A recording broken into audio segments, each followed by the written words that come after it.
ব্রাহ্মণবাড়িয়ার আখাউড়া রেলওয়ে হাসপাতাল, যেখানে থাকার কথা ছিল চিকিৎসা সেবা, সেখানে এখন বিরাজ করছে নীরবতা।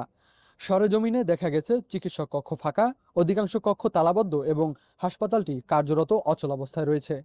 স্থানীয়দের অভিযোগ, প্রায় 4 মাস ধরে হাসপাতালে কোনো চিকিৎসক নিয়মিত আসছেন না। সপ্তাহে একদিন সীমিত সময়ের জন্য একজন ফার্মাসিস্ট এলেও অধিকাংশ সময় হাসপাতালটি বন্ধ থাকে।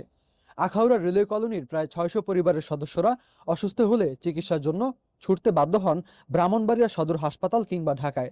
এতে বাড়ছে সময়, ভোগান্তি ও চিকিৎসা ব্যয়। দেশের অন্যতম গুরুত্বপূর্ণ রেল জংশন আখাউড়া। এই রুটে দুর্ঘটনা বা জরুরি অসুস্থতার ঘটনা ঘটলেও স্থানীয় হাসপাতালে চিকিৎসক না থাকায় দ্রুত চিকিৎসা সেবা থেকে বঞ্চিত হচ্ছেন রেলকর্মী ও তাদের পরিবার। এই বিষয়ে জানতে যোগাযোগ করা হয় ডক্টর আঞ্জুমান আরার সঙ্গে। হ্যাঁ, আখাউড়া আমার হচ্ছে অতিরিক্ত দায়িত্ব। আমি ঢাকাতে রেলওয়ে হাসপাতাল বহির্বিভাগে পড়ছি, সাথে আমি অন্ত বিভাগেরও দায়িত্ব পালন করছি। আখাউড়া অ্যাডমিনিস্ট্রেটিভ কাজটা আমি দেখাশোনা করি। আপনি বিগত কয় মাস যাবত যান না আখাউড়াতে? আখাউড়া আমার পক্ষে যাওয়া পসিবল হয় না, এটা আমার ডিপার্টমেন্ট জানে, কারণ আমি হচ্ছে একা আউটডোরে। হ্যাঁ, আউটডোর ইনডোর বর্তমানে কোনো ডাক্তার নাই।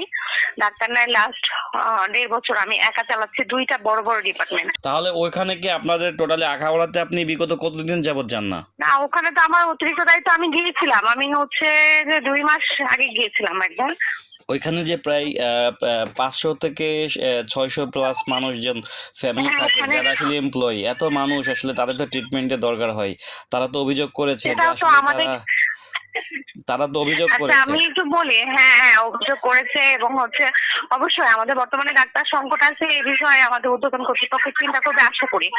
ঠিক আছে, আমি একা মানুষ, আমি অলরেডি দুইটা বড় ডিপার্টমেন্ট চালাই, বহির্বিভাগ এবং অন্তর্বিভাগ। অন্তর্বিভাগে ভর্তি রোগী থাকে এবং বহির্বিভাগ তো চালাই। সাথে আমি সকাল 9টা থেকে বিকাল 4টা পর্যন্ত প্রতিদিন মাসে আসা সকল পেশেন্ট আমি একা ডিল করি। হ্যাঁ হ্যাঁ হ্যাঁ, এটা আমার ডিপার্টমেন্ট হেড জানে তো। এবং আমি যাই না, কিন্তু আমি অ্যাডমিনিস্ট্রেটিভ কাজ দেখাশোনা করি। তো আপনার ডিপার্টমেন্ট হেডের নাম কি? Doctor Sajeda Begum daisy.